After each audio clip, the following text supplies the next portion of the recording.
Everyone around these parts has heard the story of Gobbleman, the part man, part turkey who terrorized the original colony of Kalkun long before it became Kalkun Peak. Most folks just roll their eyes each year when the old-timers will repeat the tale, like some sort of seasonal tradition, myself included. Well, now that I'm older anyway.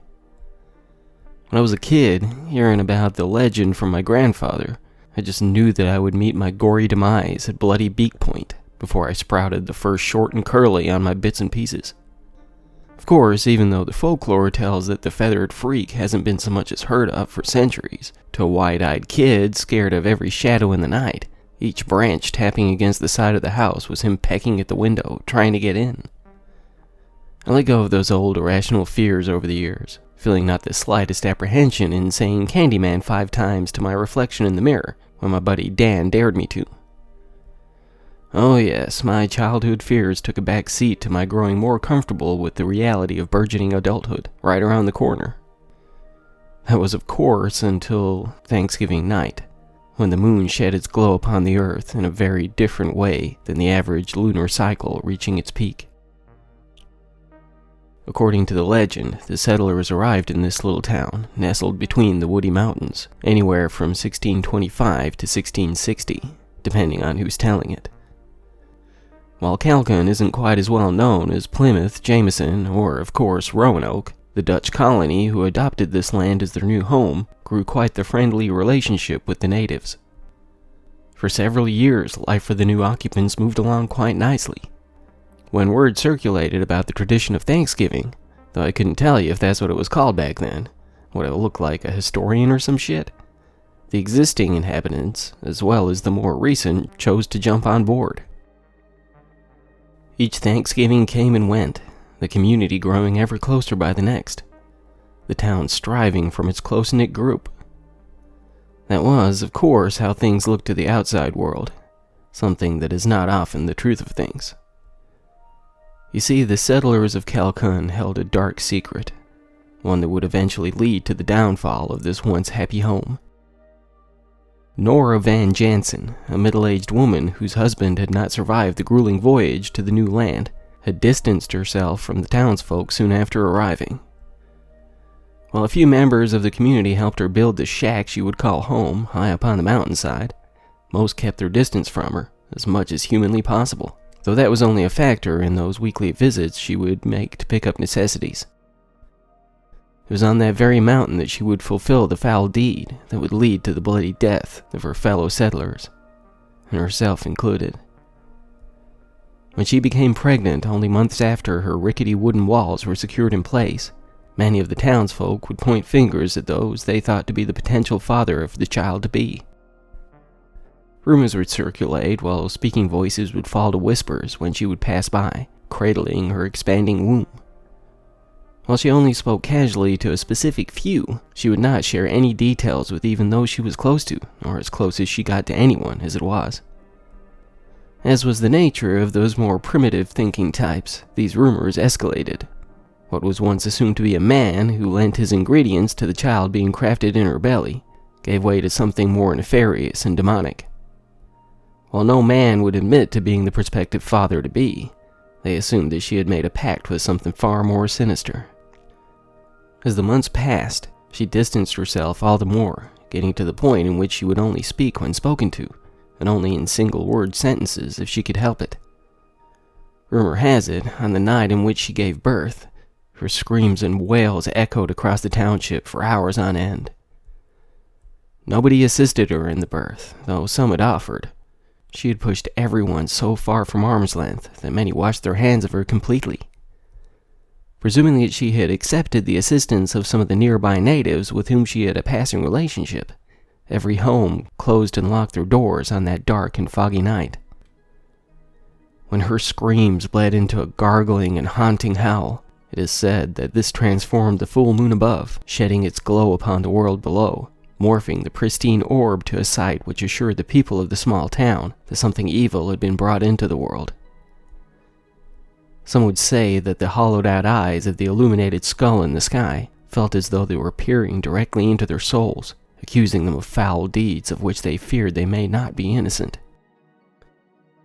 It was that very fear that inspired a town meeting the following day, leading the terrified settlers to take up arms and burning torches, to drive away she who they thought were certain to have forged a pact with the devil himself, to unleash his child on this little and once peaceful town. By the time the sun came up on the next morning, the little shack up on the hillside had been transformed to a smoldering mound of ash, with the townsfolk certain they had laid Van Jansen to a fiery end. What they couldn't know was that she had anticipated something of this nature, reading the accusing whispers that would surround her while she weaved between her neighbors over the previous months. Though the underground exit she had installed beneath her home was crude at best, it allowed her to sneak away, hidden by the darkness, with her newborn abomination in her arms. She nestled herself even higher up on the mountain, far out of reach of those who would see her and her son dead, living off the land while raising her baby boy. This is where the details of the legend get a bit more sketchy. Some say it was 20 years or so since the presumed dead Van Jansen walked back into town to many a loosened jaw. Others claim it was only a couple of weeks. But one fact remained the same. It would be the last Thanksgiving celebrated in the small settlement of Kalkun. While laughing people having the time of their life passed food around the table in the center of the town square, every voice was silenced when the blood-soaked woman staggered out from between the trees. Her hands were wrapped around her midsection, not unlike when she would cradle her womb, as many would recall. This time, though, she was not protecting her unborn child, but attempting to keep her insides from spilling to the ground. An effort that failed right as she walked her last steps to the crowded table. How she had made it this far, given the length of the trail of blood behind her, no one could imagine. But right after her intestines fell to the gravelly ground, she dropped down upon them. Once more, screams echoed across the settlement, this time from every denizen as they fled the table, terrified of whatever may still be out there. Something that would be revealed moments later. It was unlike anything witnessed by human eyes before. It stood 7 feet tall, at least. Its neck was long and bony, with black and brown feathers lining it, all the way up and around its grotesque face. Its eyes were dark and lifeless, yet filled with hatred and bloodlust, its stretched out and pointed beak dripping crimson. Its frame was hauntingly thin, with a torn black coat covering its glossy pale flesh, and its posture hunched and feral. As those frozen in place gazed unblinking at this horrific thing, it let out a screaming sound, a guttural wail, not unlike that of the once gobbling bird that lay stripped and cooked upon the table. Natives and settlers alike would fall to this ravenous beast that night, some shredded to ribbons by its taloned fingers, and others with its long and sharpened beak piercing their flesh. The final sight that many would look upon as the life left their shocked and terror-filled eyes was the glowing skull, once more in place of the moon, whose light would send them to a far more peaceful rest not so long ago.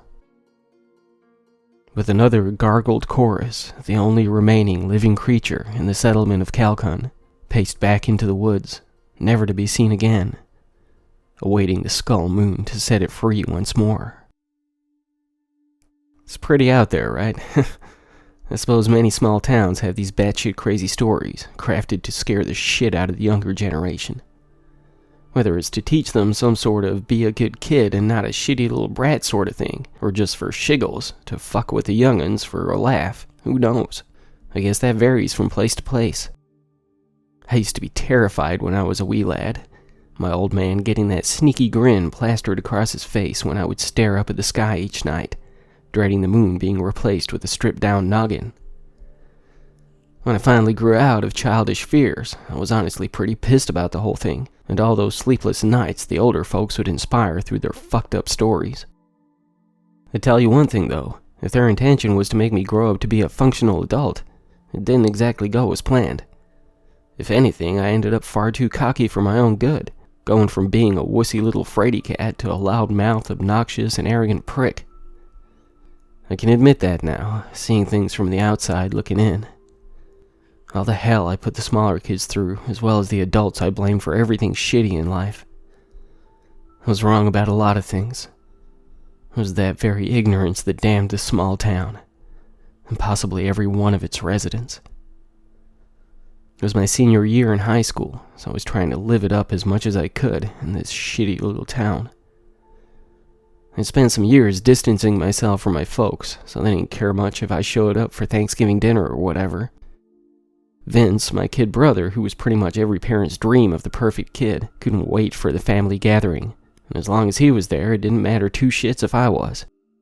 My granddad was coming along with his new lady friend he met at the old folks' home. Horny old bastard hadn't quit chasing tail since his wife kicked the bucket a few years back, but I couldn't fault him for that. No telling how many more years he had left, so he would pop those little blue pills like candy, not caring if they burst his ticker like a water balloon. Hell, I'd do the same in his shoes. We were still pretty tight, even with all the crap he used to give me back in the day. I'd visit him at least once a week, and we'd bend each other's ears about who was scoring the most. Not the most mature way to span a conversation with the senior citizens of the world, but it beats a few rounds of backgammon or bingo or whatever else floats their boat down at the home. He was a bit bummed that I was skipping out on that festive meal, but he understood when I told him that I planned to get both shit-faced and laid at the party. He gave me the token speech about being sure to slap on a Jimmy hat, since he was hoping to be long gone before any more babies were brought into the family. I didn't have the heart to tell him that his daughter was knocked up again. That's not my conversation to have. So the party was taking place up on that same section of the mountain where Van Jansen's little cabin was burned to ash. It had been cleared and leveled out since back in the 50s, when some crazy bastard had the wild idea to put a drive-in movie theater up there. I can't even imagine how much work it took to flatten it out, rather than just build it on the outskirts, where there's all kind of flat land. Some folks got more money than sense, I guess, but it worked out great for us. The old theater had been shut down for a good 30 years, and even though it was all overgrown, with greenery pushing through the cracks and splits in the tarmac, it was a hell of a good spot for a party. Not only that, but with the rumors about crazy happenings out this way, back when folks would line up by the carloads, even the local law wouldn't swing by unless they had to. Even as batshit as the folklore is around these parts, it's pretty much gospel to a lot of the folks who spent their whole life here. I'll be damned if I stick around when I'm old enough to bail. I showed up at the party a good hour or so after it began. I mean, I'm never on time for shit, but at least half the time it's on purpose. I enjoy the idea that my friends might be wondering what's taking me so long, or even getting worried about something having happened. But since I do this shit all the time, it doesn't really achieve that anymore. Still, can't break tradition, you know? There had to be about half of the high school population filling up the old drive-in to the brim when I got there, but it didn't take me long to track down my friends. Dan was already 4 sheets to the wind, barely holding himself upright, but Lucas and Benny were still mostly sober. Mostly. Benny was the token dork of the group, but he was always good for a laugh. I'd known him since kindergarten, Dan too, but Lucas moved out this way around 5th grade. He was a lot like me in a lot of ways, but that ain't always a good thing. We're pretty tight still, though we probably butt heads more than any of the rest of the guys. Dan, who claims that he's laid more pipe in this town than the gas company, is just about always wasted on one thing or another. He's not one to bullshit, but I can't even imagine him being sober enough to get it up, let alone seducing any girl into letting him slip it to her. Benny is a good dude, but he can be as awkward as it gets, even with us. When he breaks out of his little introverted shell, though, he's the most quick-witted son of a bitch you could ever meet. Still, I figure he's generally at his most content when he's locked away in his bedroom, away from everyone and everything. Lucas handed me a beer as soon as I walked up, filling me in on the prospective talent we could be looking at as the night progressed. He already had his sights set on Brooke Handy, who he's been trying to hook up with for some years now, swearing he would put her last name to the test before the sun would rise the next morning. I didn't have anyone particular on my mind, but I like to keep my options open, you know? As the hours passed, with Brooke ending up leaving with some asshat football player that everybody called Little John, don't even get me started on that prick, Lucas got a bit sulky and distant. Even though I'd already started talking to the sexy-as-hell brunette, I couldn't not respect the ancient tradition of bros before hoes, so I told her I'd catch up with her later. She seemed a bit pissy about it at first when I told her I had to go check in on my buddy, so I might have dodged a bullet on that one. I knew the party would still be going strong, likely until the wee hours of the morning, so I'd still have plenty of time to track down something to tickle my fancy after pulling my friend back out of his funk. Looking back, even if she was a psycho, I would have been far better off just doing what I was doing, but I ain't never been the brightest asshole. A few days or weeks of awkward text messaging after rocking her world and cutting her loose might have saved a lot of lives. Fucking Captain Afterthought, right? So I walked over to the guys, nudging Dan's passed out ass with my foot, shaking my head at Benny, who was still standing in the same spot he'd been in when I arrived, looking like he'd rather be anywhere else. I just glanced at Lucas, who was just sitting on the ground rolling an empty beer can back and forth, letting out a sigh. "Man, fuck that chick," I said, handing my buddy a fresh beer. "If she's into that cocky prick, you're too damn good for her anyway." He just nodded and shrugged, not even looking back up at me. I let out another sigh before kicking the shit out of Dan. "Alright, both of you get your asses up," I said, shaking the sleeping stocky guy with my heel until he blinked his eyes back open. "How about we get out of here for a few, walk it off a bit, and come back with a better fucking attitude, huh?" It took some convincing, well, for Dan and Lucas anyway. Benny damn near jumped at the opportunity to get away from here. But within about 15 minutes or so, we were strolling into the woods behind the old drive-in. Okay, 3 of us were walking, and one was barely staggering, but close enough. Honestly, I was tempted to leave Dan behind after he hit the ground for the 3rd time after leaving the party behind, but he straightened back up after I slapped some sense into him.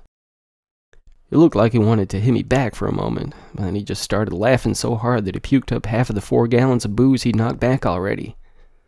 He was a bit more clear-headed after that. After a little while, we were all cutting up and laughing. Even Benny, who opened up like a birthday present when we got enough distance away from the crowd. He even got Lucas chuckling pretty good, talking shit about what specific parts of Little John earned him that name.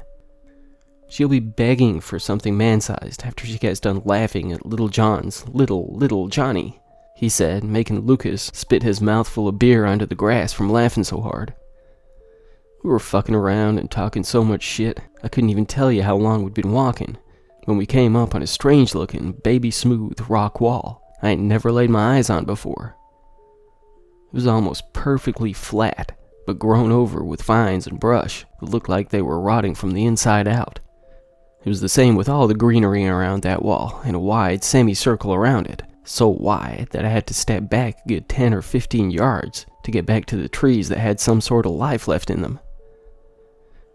We all just looked at each other, confused by this crazy sight. It wasn't until then that I noticed how cold it was, making it so as I could see our foggy breath leaving our slack jaws. Back in the day, when I decided to face my fears about the town's crazy folklore, I did a lot of exploring. I bet I walked all over these woods, trying to put those old ghosts in my youthful mind to rest once and for all. I was looking for anything, just the slightest bit of evidence to prove that any of it was real. All I ever found was more trees, damn near getting myself lost a number of times, but nothing that gave me reason to hold on to these night terrors. No matter how much time I spent on this mountain over the years, I had never seen anything like this, leaving me quite speechless while the goose flesh formed on my arms and legs. I think we shouldn't be here, Benny said, his voice quivering as much as my skin. None of us replied to him, but we did start backing away from the half-circle of dead leaves. That was until I noticed something else about that unsettlingly smooth wall. The full moon was shining brightly down from above, and with everything in this area being so stripped down and dead, the whole area was lit up like it was sunup. It was that light that reflected against the thin carvings in the otherwise perfectly flat rock, like small runes or crazy symbols arranged in a circle. I suddenly felt almost hypnotized by the damn thing, my feet edging me closer to it, with the muffled voices of my friends calling out to me somewhere beyond the fog in my mind. That wasn't the only thing I heard, though. There was another voice, one that didn't speak any language I'd ever heard before. but I still understood what it wanted. It wanted to be set free. It wanted blood. Before I even realized what I was doing, I had my pocket knife in one hand, digging it into my other palm. I could feel my friend's fingers around my shoulders trying to pull me back, but I couldn't be talked down. No matter how loudly their voice tried to break through the fog, nothing could stop me from wiping my blood-soaked hand across the smooth rock. And then, nothing. Nothing happened. I just stood there, the volume ramping up on my friends' voices, until their yelling almost knocked the wind out of me. On top of that, the other voice was screaming in my mind, basically cussing me out about my impure blood, whatever the hell that meant. I just looked back at the guys, completely confused by what just happened. They were still yelling at me while I'm just glaring back at them all dumbstruck and shit. It wasn't until Benny, of all people, staring me down with a disappointed father look, talking to me like I'm as dumb as a box of rocks or something, when I inadvertently gave the voice exactly what it wanted. Almost acting on its own, my balled-up fist smacked my childhood friend across the jaw, causing him to slap his head right against the rock wall, spitting a mouthful of blood across it. Well, he gathered himself up, glaring at me in sheer disbelief, while Lucas and Dan echoed a chorus of, "What the fuck?" The voice in my head began to cackle like a madman, the ground shuddering beneath our feet. A light began to breach out from those symbols carved into the wall. I felt all of the blood sink to my feet, weighing me down like I had just climbed out of the lake in my soaking wet clothes. We gotta go," I stuttered in a whimper. Benny was still glaring at me, while the other two began to slowly back away. Within seconds, as the sound of heavy boulders scraping together came from that shuddering wall, we were hauling ass like there was no tomorrow in sight. "What the fuck did you do?" Lucas asked, panting for breath from her flat-out sprint. My blood. It wasn't pure," I wheezed, my head still spinning from the reality of what I had unleashed. I cut my eyes to Benny, whose face was already swelling up pretty good from my hit, silently begging him to forgive me with my welling eyes. It needed, virgin blood. We didn't stop running until we got back to the old drive-in, where the crowd of underage hammered kids were still living it up. I screamed at them to get to their vehicles and get as far away from here as they could, when just about everyone started laughing at me, clearly thinking this to be some sort of bullshit prank. A sound echoed from the distance, a sound that I had heard in so many nightmares in my youth. Imagine, if you will, what a 7-foot, rabid, feral, and starving turkey would sound like, gobbling with manic fury. Now imagine that cascading against the mountainsides, visually causing the trees and earth beneath us to quake. As every drunken high-as-balls teen in that dilapidated parking lot fell silent, the illumination from above began to shudder as much as our surroundings.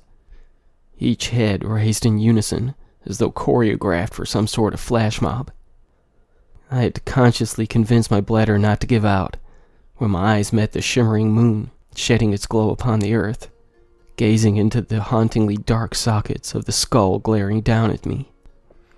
Everyone in this town, whether they believed the legend or not, knew exactly what the skull moon meant. That the Gobbleman was coming to feast, the ancient evil that I had unleashed by spilling as yet unfucked blood upon its tomb. I had doomed this town through my actions, whether I was at the wheel at the time or not. I could still hear that gargled, gobbling voice in my head as I stood there, almost paralyzed, while frenzied and frightened teens fled in all directions. As I cut my gaze to Benny, slowly shaking my head, unable to convince my pitiful apology to breach my lips, I saw in his eyes the reflection of what provided the breath I felt on the back of my neck. I wanted to run, to make one last pathetic attempt to extend my life just a little while longer. But before I could so much as turn my head, I heard that haunting wail of my murderer, both inside and outside of my head. "Run! was the only word I could convince my breath to release.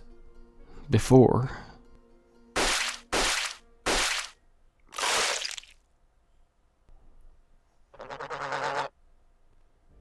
I could barely believe my fucking eyes when that thing just appeared right behind Brett.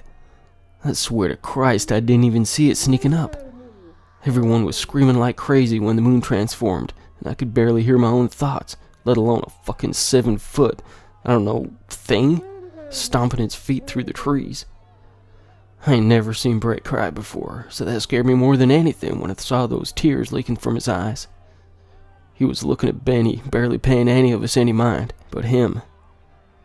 I could tell he felt like shit for clocking him, which honestly freaked me out as much as anyone. He was still glaring right at him when the moonlight hit that shiny hook beak, right before it tore through the top of Brett's skull. Benny hauled ass as soon as the beast pulled back, slinging my buddy's blood across me and Dan before it pegged down again, over and over until there was no head left. He still kept digging that blood-soaked beak into the neck stump, gushing blood all over me like I was at the front row of a damn Gallagher concert. I was trying my damnedest to make my legs move, but after I pissed all over myself, I knew I had no control of anything anymore. Dan sucker punched me in the gut, finally snapping my senses back to the here and now, but my head was still more scattered than I could even fathom. Given that he was still pretty hammered, I knew I'd have to help him to get moving, so I grabbed him by the collar and started dragging him as quickly as I could. I heard that creepy-ass gobbling sound, followed by more squishy and splatting noises, causing me to turn my head back, which I wish to God I hadn't done. When I saw that gore-lined beak splitting another kid at the waist, peeling the arm off another like a damn wing off a fly, I screamed in a way that I didn't know I could. I just knew we wouldn't make it off that mountain alive, but it still kept pushing me and Dan forward with everything I had. I swear I could feel that fucking monster right behind me, my gut sinking to the ground more with every step. When I turned back one last time, while I gasped for breath, I saw the tip of that beak bursting through the back of another kid's head, before pushing the corpse to the ground and looking right back at me. I could almost feel my hair turning white when those hauntingly dark and glassy eyes met mine, every ounce of hope I had left leaking into my pants again. Just as it started almost lazily strolling towards me, my eyes went full tunnel vision, locked in with those staring back at me. Dan was screaming at me in drunken gibberish, but I just knew there was no sense in running. We were both fucked, and there wasn't a damn thing we could do about it. That was my thinking at least, until the front end of Benny's beat-up old pickup truck toppled that freak to the ground, backing up and bouncing his tires over it again. "Get in!" he yelled out when he backed up to where I was still standing, covered in my own piss. As soon as we got in and tore off, spinning a cloud of dust behind us, that gargled sound jammed a fork into my spine, echoed from behind us, damn near shattering the windshield. When Benny slammed on the brakes, shifting into reverse, looking back at me with a look that told me he was just as scared as I was, I just shook my head. I didn't know if it was the right call, but if that thing was still able to get back on its feet after getting rolled under the tires twice already, I had a feeling we'd be in a world of shit if we went back that way.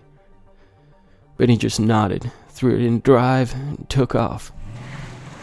I ain't gonna lie.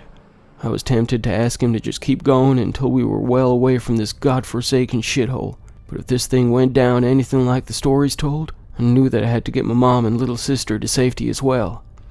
Still, with every ear-piercing scream that came from that mountain as we skidded back onto the highway, I had a feeling it wouldn't take long for that creature to make its way into town. When I glanced over my shoulder to see that Dan was passed out in the back seat, I almost wished that I'd gotten myself more shit-faced as well so I could sleep through this nightmare. With more headlights reflected in the rearview mirror, while other kids were fleeing that damn bloodbath just like we were, I couldn't help but feel a little grateful that Brooke had bailed out earlier, even if it was with that asshole Little John. There was a part of my spinning mind that was playing out this heroic scenario of reaching her from the pursuing beast, leaving John behind to get split apart by that thing. When we finally got to safety, after I found a way to kill the legendary monster, Brooke practically threw herself on top of me, rewarding me for my unrelenting bravery. Yeah, nothing like that was likely to happen, as not only had I no fucking idea where they took off to, but it's hard to be a dashing hero with pants reeking of piss. As that thought crossed my mind, I couldn't help but feel a little bad for soaking Benny's passenger seat with a gallon of liquid fear. When I glanced over to see him white-knuckling the steering wheel, though, the look of determined terror on his face assured me that my stink was the furthest thing from his mind. I knew that he wanted to get to his uncle just as much as I wanted to get to my mom. Poor guy lost both of his folks when he was just a kid, but he always bragged about how tight he was with his Uncle Tony. Maybe, if we could bridge the miles between that mountain and the town ahead quickly enough, we could all be long gone before this thing tore its way through every remaining resident. That was my hope anyway, before Benny's eyes grew so wide I thought they might just shoot out onto the dashboard, slamming on the brakes and launching my unbuckled ass into the windshield. My head was spinning something awful when it collapsed back to the seat, feeling the blood trickling down my face from where my forehead cracked the glass. It took me a minute to register what had happened, when I looked back up to see Benny shivering from head to toe, his lower lip quivering with tears leaking down. When I cut my blurry eyes to what had caused him to screech the tires to a halt, I could barely believe what I was looking at. The concrete pavement had spider-webbed splits, branching in all directions, from where that beaked monstrosity lifted itself back to its feet, cutting its hollow and nightmarishly dark eyes to my friend, who looked like he could barely move, aside from the trembling. "You gotta go," I said, still trying to wrap my mind around how that thing seemingly leapt from the mountain, right down onto the road we had been speeding across. Benny didn't react to my words in the slightest. He only shook his head from side to side, the denial of this madness crumbling his sanity like a chocolate chip cookie. "Benny, fucking floor it, man. You got it." Again, my thoughts were cut short by my head nailing the windshield once more, after some asshole slammed into the rear end, inadvertently ramming the bumper of the truck and in the midsection of the creature, toppling it back to the concrete. Benny, finally snapping back to the here and now, screamed out at winded, "What the fuck?" instantly trying to crank the engine that stalled out when we got hit. I heard the tires squealing from behind us as the sedan that crashed into us tried to peel its hood from beneath the bed of the truck. With my friend battling to convince the engine to turn over, the scraping metal from the rear end, and Dan murmuring in the back seat, still out of it, I began to scream out against the madness of it all. My head was pounding, echoing my racing heartbeat in my ears, while the truck shuddered as the engine began to rumble again. Benny pushed the pedal to the floor, the tires spinning against the tarmac, unable to so much as edge us forward. The car that nailed us finally broke itself loose, backing up and squealing around us, not wasting any time and continuing its course down the mountain highway. Even with that, something was still preventing us from moving. The engine let out a high-pitched howl as it attempted to force the wheels to push us forward, but when the whole truck began to shift from side to side, like we were trapped inside a fucking toy car being controlled by a happed-up kid with too much candy in his system, I threw open the door without giving it a second thought, jumping out onto the road and running as quickly as my piss-soaked legs could carry me. At that moment, I didn't even register what a dick move this was, leaving my friends to be butchered by that monster or rolled down the steep drop-off to the left.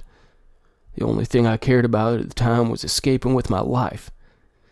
Even though my legs felt like wet noodles, I was certain I was making progress, until a loud slamming clang rang out from behind me, causing me to almost stumble to the concrete as I whipped my head back.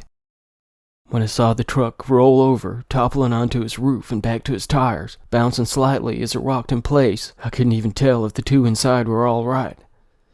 All I could see, the only thing my terrified vision could make out, was the tall and slender frame, heaving with labored breath, slowly turning around to face me. There we stood, face to face, maybe 20 or 30 feet between us. It almost looked frail with how skinny it was, but that monstrous head perched upon that long, slender, and bony neck was so horrendous that I couldn't tear my eyes away from it. Long, black, and spiky feathers sprouted from its scalp and down the length of its neck. The glossy black beak was long and caked in sticky blood, steadily dripping down upon its tattered, dusty black coat. His tiny round ears almost looked comical, but those wide and glossy eyes that appeared both lifeless and truly sinister at the same time just kept staring at me. His slender forearms hung a good 6 inches from the ragged cuff of his coat, with long, taloned fingers that wore just as much gore as its hauntingly long and hooked beak. It rolled its elongated neck as it stared me down, flipping its head from one side to the other, almost looking like a skinny balloon deflating and inflating again. It arched its back, letting out a quivering moan, accompanied by the sound of bones shifting back into place. As it began to lazily pace towards me, I backed up, feeling my jeans getting weighed down by yet another flow of fresh piss. Somewhere in my chaotic mind, I wish I'd broken the seal much earlier in the night, rather than just knocking back one beer after the other. When the creature picked up its stride, flopping its arms back and forth like some sort of idiotic cartoon monster creeping up on its prey, I turned away, forcing my jelly legs to run as fast as I possibly could. I was screaming as I pushed myself onward, though I knew it was of no use. As I transformed my weakened jog into a flat-out sprint for my life, I refused to look back, certain that I would fall into madness if I allowed my eyes to meet that thing again. As seconds turned to minutes, my sides splitting from the exhaustion, I almost allowed myself to believe that I had a chance of surviving this.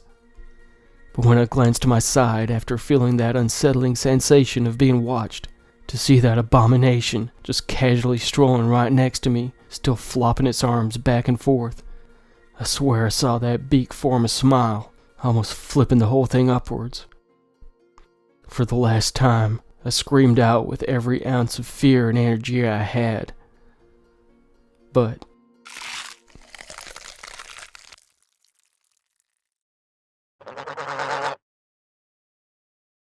I didn't know what the fuck was going on. One minute I'm just trying to sleep off the booze, and the next I'm flopping onto the roof and back to my seat, with my knees practically hugging my ears. Before I could even figure out what happened, I puked all over the back seat of Benny's truck. I heard a scream coming from somewhere outside. I heard another from the driver's seat, while my buddy started wrestling with his keys to crank the truck back up. I was still foggy as shit, trying my best to remember what happened at the party. The last thing I remember was jumping into the truck and us tearing away from the old drive-in. Everything else was a complete blur. All I knew at the moment was that I was covered in puke, something smelled like piss, and I had to take a leak myself. I can't even tell you the last time I drained the lizard on account of me getting shit-faced within 10 minutes of arriving at the party. I really need to get my shit together, I tell you. Give me a sec, I said to Benny, who was still trying to crank up his old beater of a truck. I had no idea where the fuck we were, but if I didn't relieve myself soon, I was gonna suck down that puddle of puke I left all over the back seat. I'd probably feel like an asshole for that sooner or later, but I figured I'd pay to get the piece of shit detailed if Benny held a grudge. I just climbed out of the truck and staggered over to the side and let them spirits fly. There's nothing like that feeling of breaking the seal, even if it was hard to just relax and let go with Benny yelling at me from the driver's seat. Give me a fucking minute, dude, I said with a sigh. I'm sorry about the puke, okay? I heard the engine start back, worried that he was about to ditch my ass. Well, he kept harassing me. I just shook my head, muttering under my breath. So whatever, man, just fucking go if you're in that much of a damn rush, I said. Wouldn't be the first time I'd had to walk back to town. Sure, I'd be pretty pissed if he just ran off and left me pissing into the ditch, but whatever. This ain't exactly something I could hurry along, you know? They probably had about 3 cases of beer to evacuate, and you don't just rush that kind of thing unless you want soaked jeans. Honestly, what would that say about me? To be an almost grown-ass man soaked in his own piss. The more I thought about it, I almost wished Benny would just take off. Fuck that guy. If he hadn't been driving like a damn maniac, I wouldn't have puked all over his piece of shit truck. It's not like...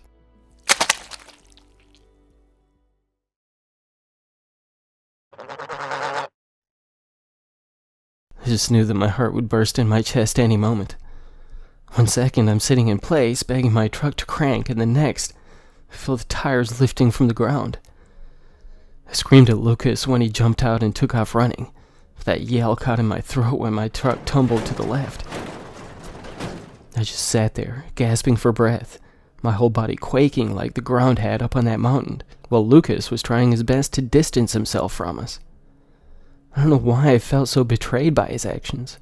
He was only trying to save himself after all, and it's not like there was anything he could do to actually prevent what was likely to happen to all three of us.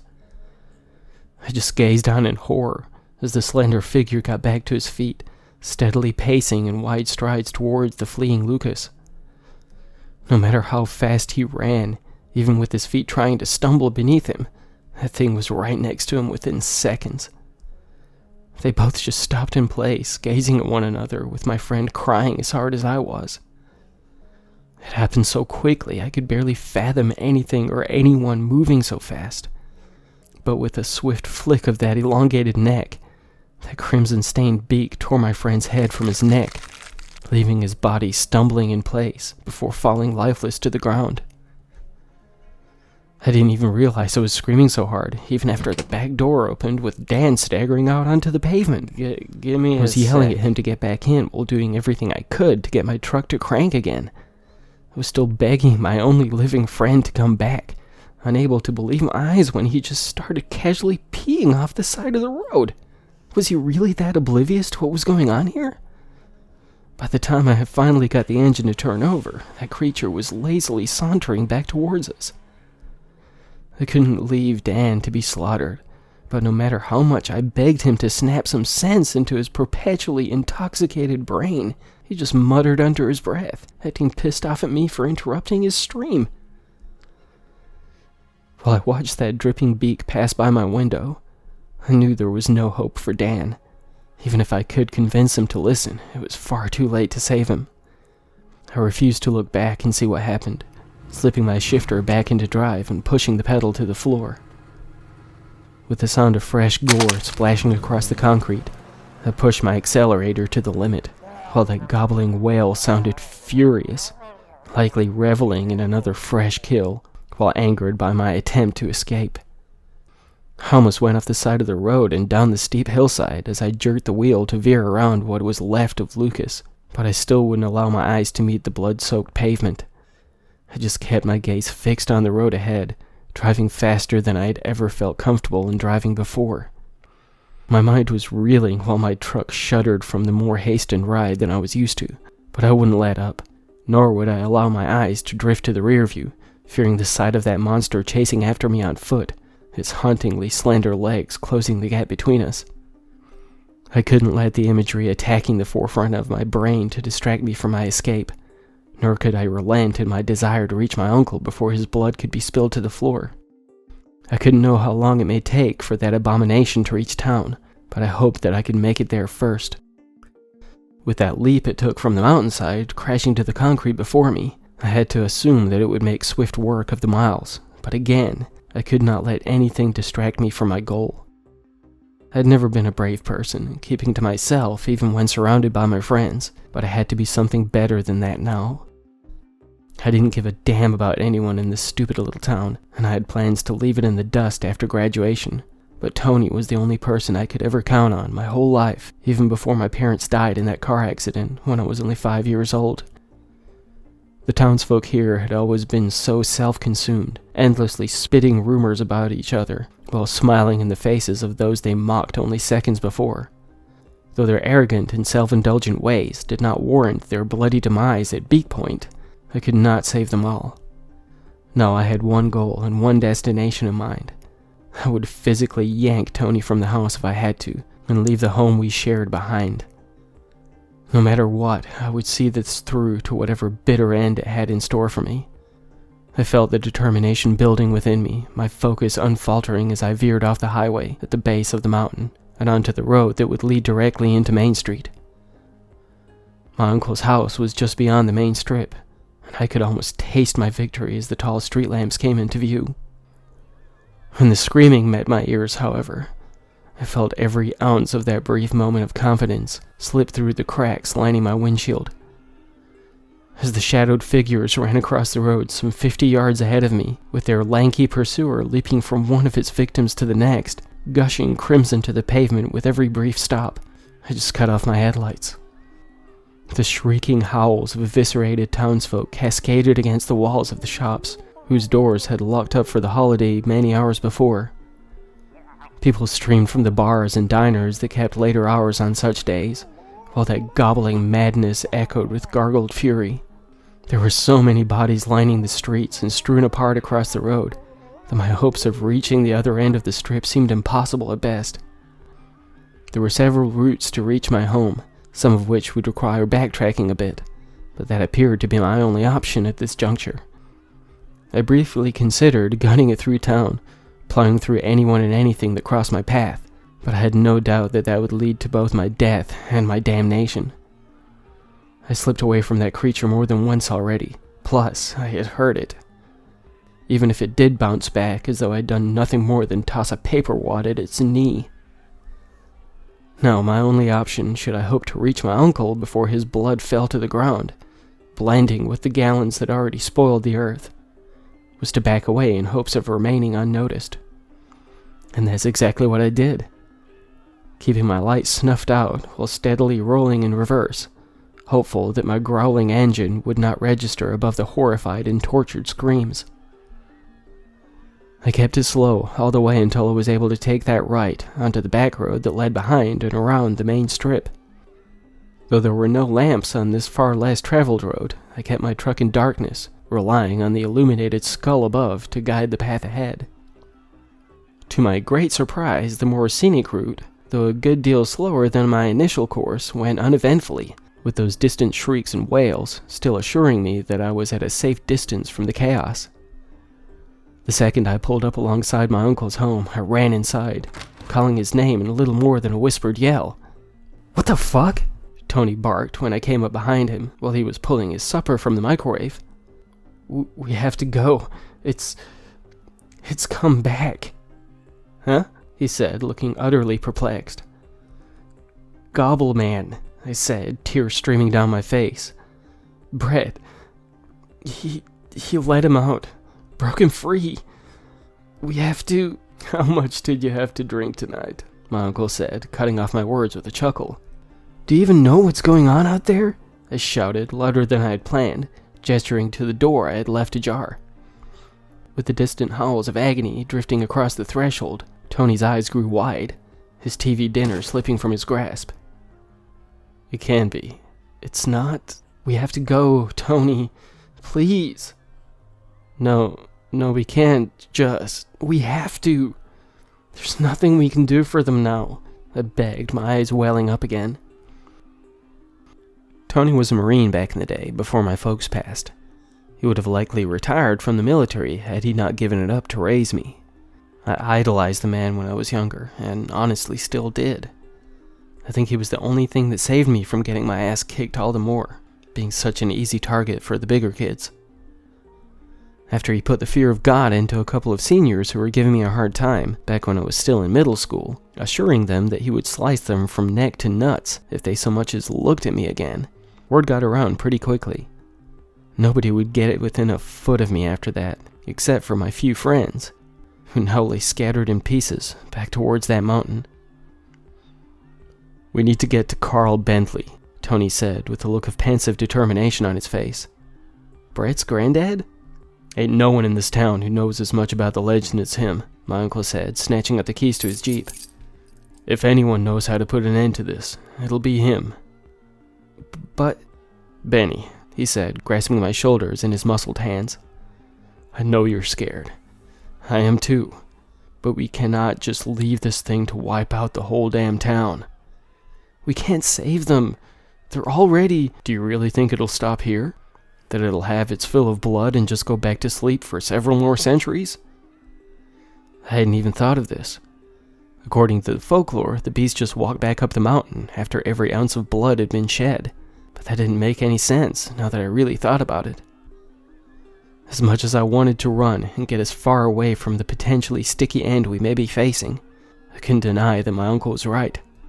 How many more towns and cities could be stripped apart if this thing was not stopped?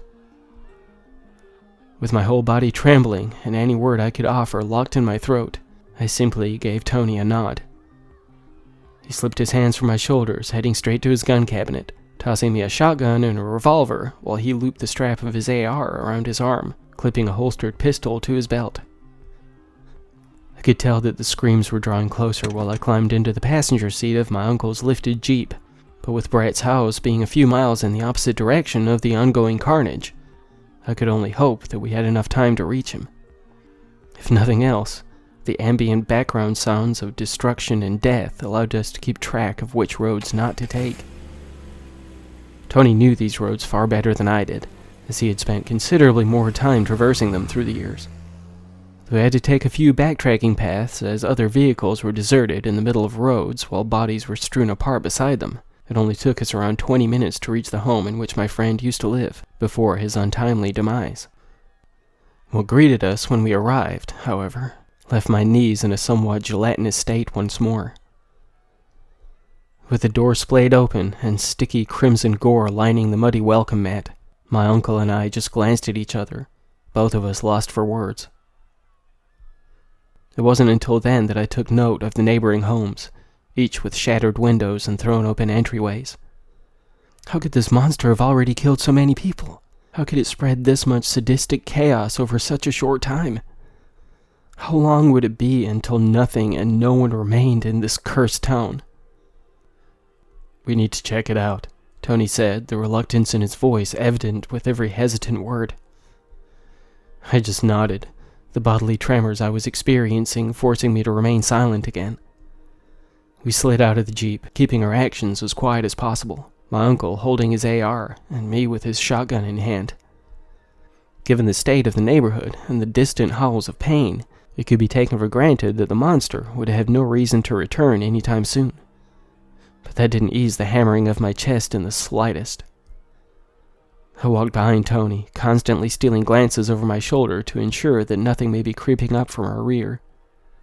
I tried my best to keep my eyes either on my uncle's back or to the open door as we paced softly down the hallway, but my periphery still caught sight of the horrors scattered across the carpet and spread across the walls. I don't know how many people Brett's folks had invited over for the festive meal, but what my eyes battled not to register looked to be a veritable houseload of bodies. Vehicles lined the road in front of about every house in the neighborhood, so I had to believe that each house was filled with as much gore as this one. Tony glanced back at me, his eyes glassy and wide with fear. I know he still had some PTSD from his time overseas, so I could only imagine how much this was fracturing his subconscious.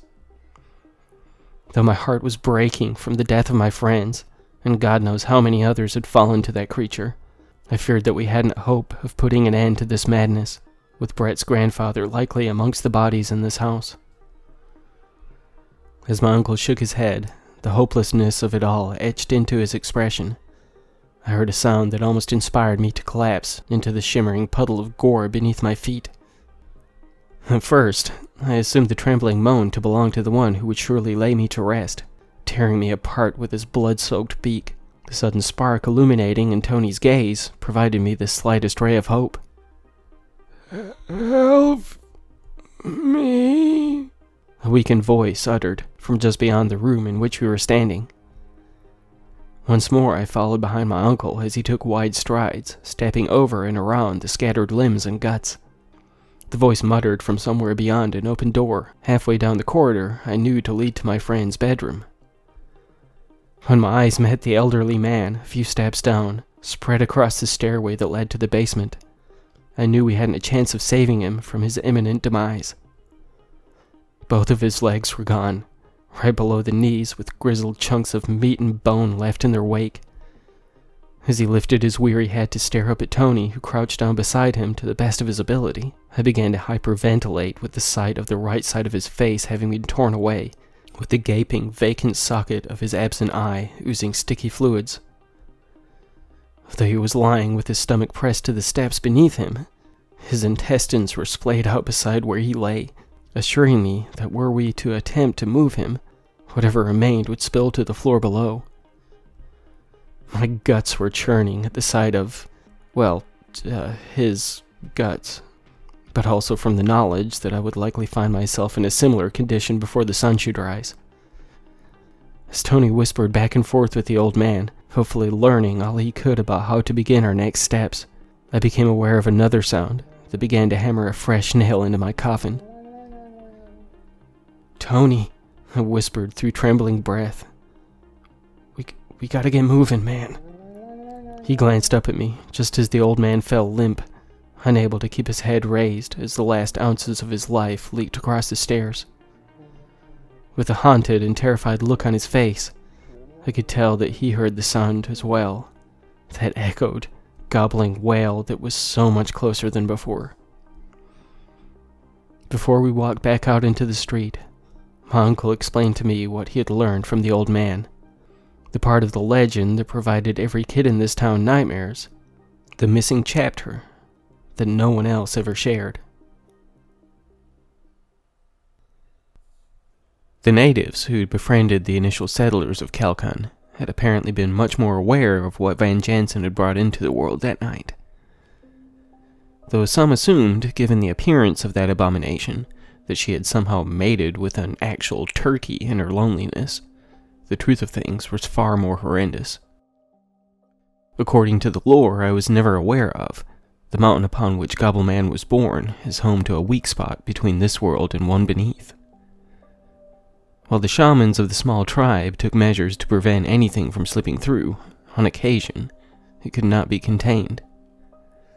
Some months after Van Jansen became pregnant, something which had slipped through the cracks was discovered, having inhabited one of the many wayward turkeys in the area.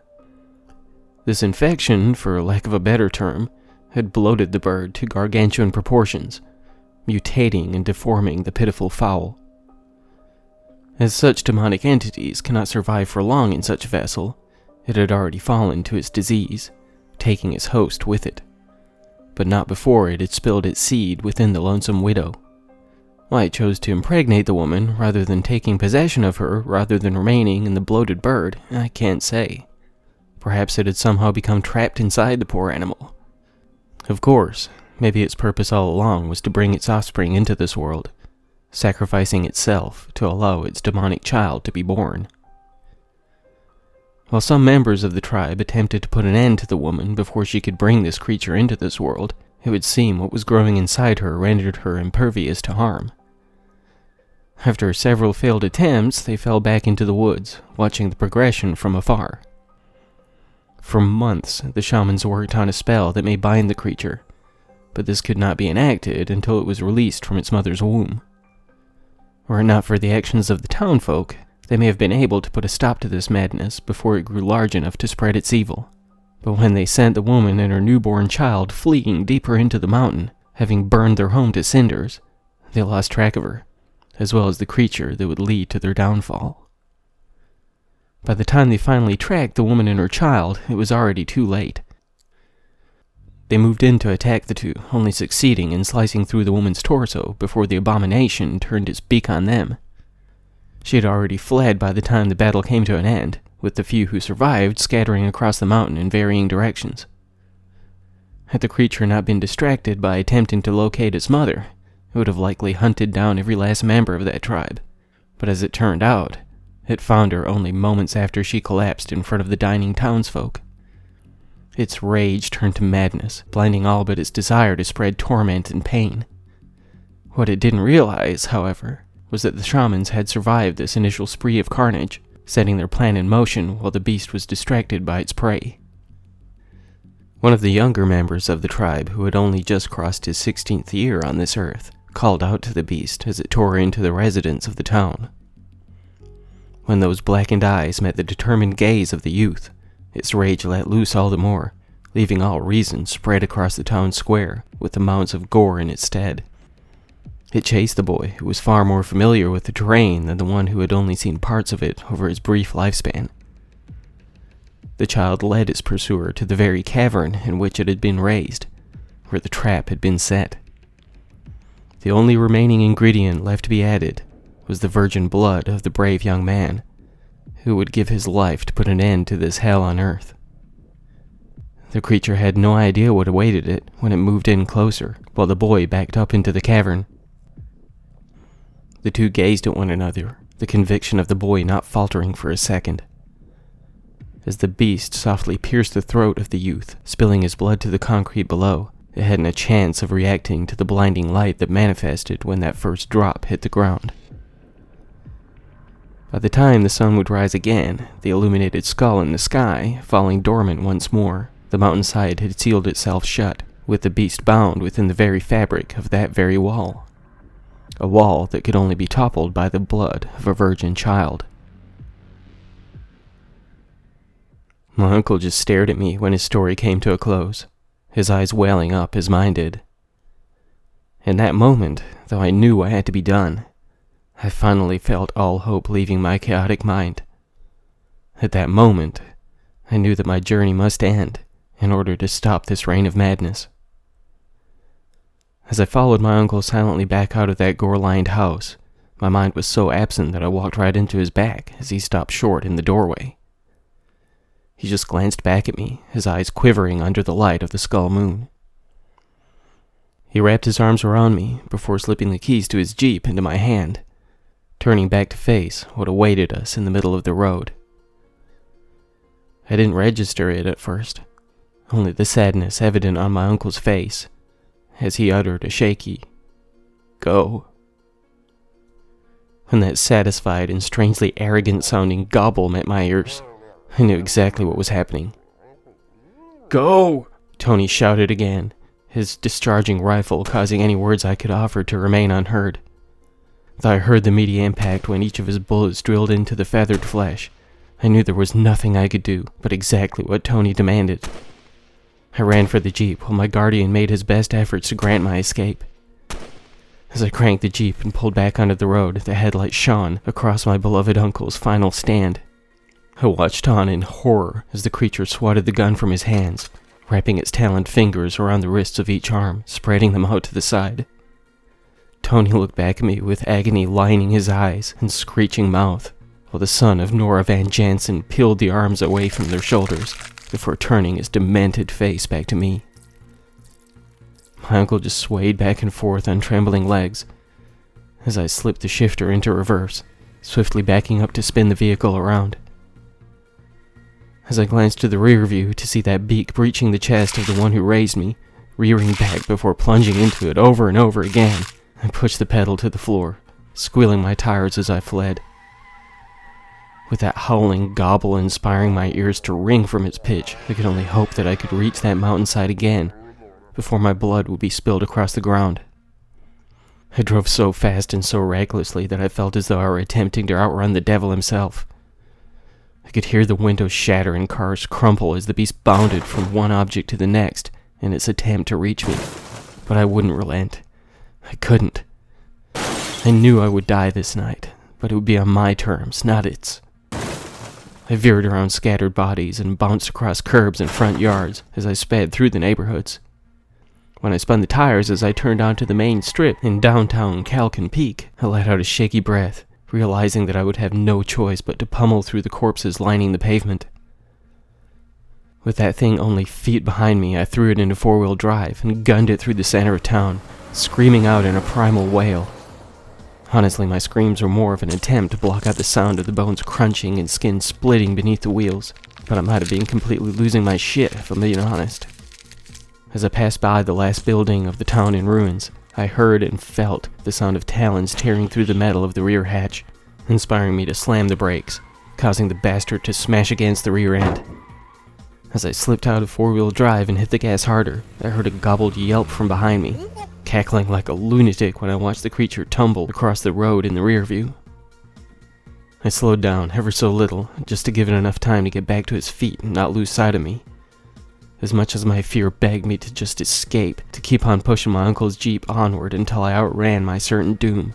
I knew that I had to put an end to this, regardless of my burgeoning mortality.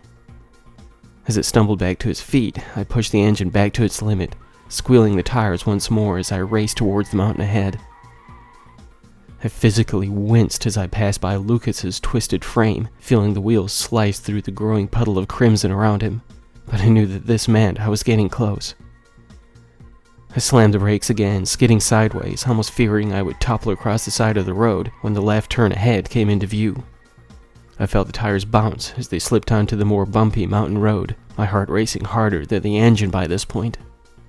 The branches of the surrounding trees scattered across the hood and the roof as the creature repelled from one to the other, splitting the bark of some and raining leaves across the forest floor.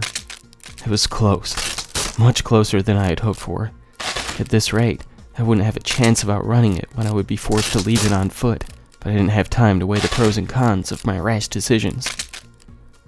The second I rolled onto the flat spot of the overgrown old drive-in, I had seconds at best to make any choices from here on out. I leapt from the Jeep, allowing it to continue speeding towards the broken-down old movie screen, slamming hard against it while I tumbled across the ground. My head was spinning as I pushed back to my feet, my bones cracking and shifting while I wasted no time investigating how badly I may have fucked myself up as I rolled across the split concrete. I just ran as fast as my shaky legs could carry me, with that warbling howl sounding as though it were right behind me. I pinballed between the trees, bouncing my shoulders from one to the next as I fought to remain upright. As I sped on, taking no care in how loud my footfalls may be resounding through the woods, I gradually became aware of an unsettling lack of any other sound. Still, I could not relent in pushing onward, even if I was truly uncertain where the creature was, or when it may spring right out at me. I just continued plundering onwards until my eyes met the blackened bark of diseased and dying trees, the ground beneath my feet crackling as my hasty sprint transformed into a reluctant stroll. The wall that we had come upon before, the one upon which my blood had splashed, freeing the beast within, was no longer a perfectly flattened slab of rock. The cavern was wide and ominously dark within, the light reflecting the skull moon's glow not so much as breaching the entrance. I just stood there, my heart beating so erratically that I knew it would just burst through my chest at any moment. That fear only became all the more apparent when I heard the crunching footsteps behind me. I turned to see that blood-dripping beak and dark, hateful eyes gazing right into my soul. The Gobbleman himself, only feet from where I stood, trembling like a frightened child. He just glared at me, while my quivering feet guided me backwards, toward the entrance of the cavern in which I must be laid to rest. As I cleared the precipice, the air transforming from cold to all the more bitterly chilled, the creature still stood unmoving. It tilted its head, placing its hands on its hips, before that beak began to flap open and shut, as though it were actually attempting to speak to me. Within seconds, its hands were flailing back and forth, up and down, while it paced from side to side, looking like it was pitching a childish tantrum. It gobbled and yipped, waving its elongated neck and head around as much as its arms, glancing back to me from time to time while still ranting on. It was absolutely insane to behold, until it dawned on me what was going on. Of course it knew what I was up to. For centuries it had been trapped in this damn cave, or within the very fabric of the wall itself. I had to be a complete fool for believing it would just casually stroll right in, pecking the life from me to seal itself away again. As it continued to rage on, a chorus of bizarre gobbling echoing across the hillside, my brain was working overtime in an effort to figure out how to get the damn thing into the cave. While I was certain I hadn't a chance of overpowering the mutated beast, my only chance was in attempting to force it inside. I could only hope I would have enough blood left in me to close the door, should I succeed in this. I steadily and softly stepped out, keeping my movements as subtle as possible. I couldn't risk premature discovery of my actions, leading to my body being torn asunder just outside the border of its tomb. The thing seemed completely distracted as it continued its gargled rant, but with around 15 feet between it and the cave's mouth, I would have to make every attack count. As I closed the gap between us, trying my best to remain as silent and stealthy as possible, I felt every single drop of the blood I hoped to spill within the cavern drain to the bottom of my gut. When the Gobbleman stopped in place, its words stopping short. It just glared at me with its hands on its hips and its head tilted like a disappointed mother at her wit's end with her unruly offspring. It was a classic showdown, almost inspiring me to laugh at the idea of a tumbleweed rolling across the ground between us. I had not been so fucking scared I could barely form a rational thought. As it allowed its hands to fall limp to its side before splaying the sharpened talons apart, I began to steadily back away again, hoping that I may still have the slightest chance of completing my goal. As that beak drifted from one side to the other, a bizarre smirk visible from where it upturned on the left, I knew it would not allow me to reach the gloomy cavern. While it paced towards me, its strides far wider than mine, I knew that my time had come, and not in the way I had planned while I sped in pursuit of my fate. With the cave's mouth still a decent distance from my back, and that beak hanging open, spilling its foul breath directly into my nostrils, I just readied myself for what was to come. That was until something truly unexpected happened. I swear those dark and sinister eyes grew so wide I thought they may roll right out of their sockets when that jagged branch reached its chest. It just gazed down at it with its lower mouth quivering before toppling to the ground, leaving me face to face with the one who had jabbed it through from the back. Someone I knew to be dead.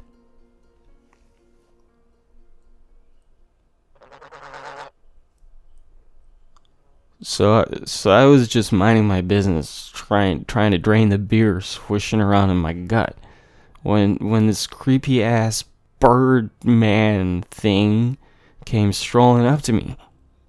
At first, when I heard someone stomping up to me, I thought it was one of my buds trying to speed me along.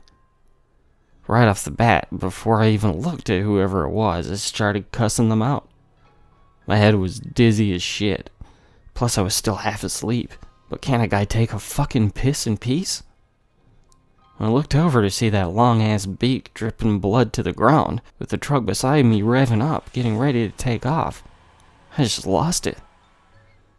Before I even had a chance to cuss at Benny for getting ready to leave me stranded, I couldn't hold back the booze any longer. I puked all over that funky-looking bird guy, stumbled and fell right into my puddle of piss, puking even more across the ground. That freak started warbling this crazy-ass sound, raging about the upchuck all over its coat. Next thing I knew, I was rolling down the hill, with that insane sound coming from above. I must have blacked out when I hit the bottom. I don't even have the slightest idea how long I was out of it when I did come to. With my buddies having likely taken off hours ago, I just started back up the hill, hoping nobody had stolen my car. It took me a while to get back to the old drive-in, but when I saw the bodies and blood spread across the whole damn area, I started puking again, so much that I was worried I'd throw out my damn guts themselves. It wasn't until I noticed what was left of Brett, splayed out on the ground with the big-ass raggedy hole where his head used to be, I remembered everything the booze had hidden away. I just sat there for a while. After my legs gave out from under me, my mind completely zoned out. Turned out that I dropped right beside one of the coolers, so I fished a couple of beers out and knocked them back, just trying to calm myself down. Next thing I knew, after being perched on the ground for longer than I can even say, I saw two round headlights coming right at me. I just staggered to my feet, leaping, kind of falling out of the way, and into a damn thorny bush. Thorny bush. The Jeep went flying into the old movie screen, while that freak with the bloody beak came strolling all nonchalantly across the blood-soaked ground. I just stayed as quiet as I could, eyeballing the open cooler, even after I noticed Benny running into the woods, with that thing following a ways behind him. No, I ain't gonna lie. I came damn close to just hopping in my car and taking off, just like he had ditched me on the side of the road. But I couldn't bring myself to do it.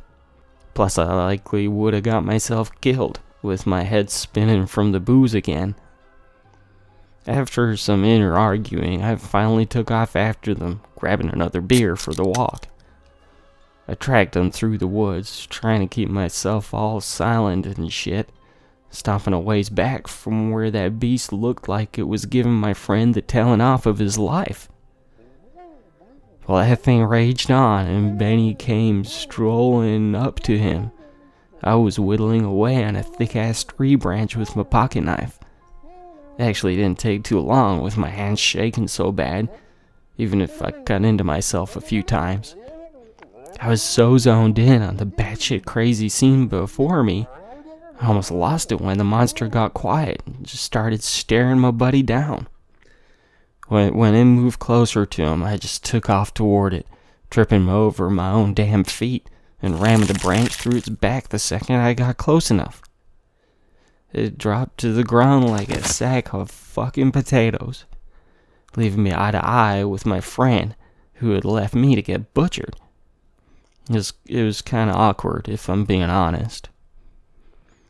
After a minute, Benny ran up and hugged me, which almost caused me to slug him in the gut.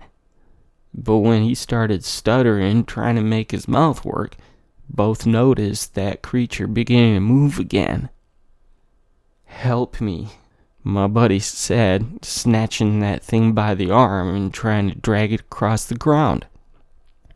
I took his lead and grabbed the other hand, and we yanked that heavy bastard into some cold-ass cave. I couldn't make out a damn thing when we got inside. Turns out that I didn't have time to register anything, even if I had managed to convince my eyes to focus. Right as we dropped the arms of that creep to the ground, it made a sound that churned my gut so bad I puked all over it again. I looked over at Benny, who I could barely make out at the time, and he just whimpered from the darkness. "You have to go," he whined. Even if I wanted to run more than anything, I didn't have a chance. Right as my vision began to clear up, seeing Benny's eyes watering to his shirt, I cut my eyes down to see those black and hateful ones looking right back up at me. "Now you run," was the last thing I got to say before.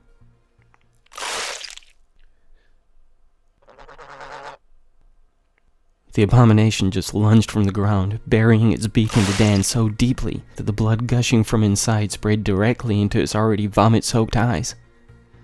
I screamed out with the hopelessness of being able to save my only friend being pulled from before me, while the thing reared back, spilling more guts to the concrete. While I readied myself to be its last victim in this damn town, its eyes grew wide and manic again, as a blinding light erupted from all around the inside of the cavern. Without giving it a second thought, even with the puzzle pieces still forming in the back of my mind, I lunged my heel into its face, leaping over the threshold between this tomb and the world beyond. With a high-pitched squeal, accompanying the creature's shrill, gobbled wails, I crashed to the ground, unable to make out anything beyond the vibrant glow. Somewhere beyond the squealing chorus, I heard and felt something that made me believe the world may swallow this entire mountain whole, as the ground shuddered like a fault line was giving way beneath. Over what felt like hours and seconds at the same time, I cowered on the ground, adding my own screams to the haunting melody of anguish. But when the ground fell still once more, and silence reclaimed the mountain, I hesitantly blinked my eyes back open, uncertain what they may greet when the world came back into focus.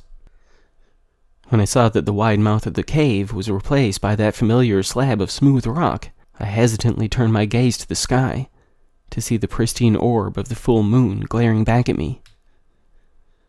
It would seem that Dan had indeed been pulling our legs with his tales of his many sexual conquests, something that allowed a hollow chuckle to breach my lips.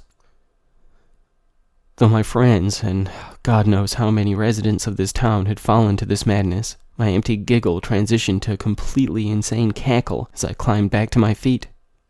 When I almost stumbled, damn near plastering my blood-soaked hand against the fucking rock wall, I swear I almost shit myself. I just stood frozen, cutting my eyes from my hand to the wall, edging myself backwards, and out of reach of inadvertently setting that monster free, right after locking it away. Over the weeks that followed that night, with only half of the town's population having survived that horrific night, there would be a great deal of work to be done to put things right again. Things would never be the same, but we all got to work quickly. What remained of our community grew closer than ever before, while we buried the dead and repaired the damage done to homes and businesses alike. I made some new friends over that time, one of which aided me in ensuring that my virgin blood could never awaken the dormant abomination again. I'd like to think that Lucas wouldn't hold it against me, that I hooked up with the girl he had a crush on since 6th grade, but it was for the greater good and all. By the time 2 more months had passed, and the town had resumed some semblance of the day-to-day life that most of us believed we would never find again, a secondary wall was built around that flat slab of the mountainside, along with a third in front of that. Naturally, no virgins were permitted to assist in the construction, which almost made me wish I'd dragged my heels a little on popping my cherry. It was a lot of work, both to rebuild the town and block away that cursed land above it, but we sleep easier at night, under the soft illumination of the moon. I still plan to leave this place behind, though, once I'm through with school. Even with the precautions in place and the knowledge that the old town legend was in fact the truth of things, we will never forget the bloodshed of that Thanksgiving night. All we can do is hope that we have done enough to prevent the skull moon from ever glaring down upon us again, to prevent the Gobbleman from returning once more and finishing the job he began centuries before.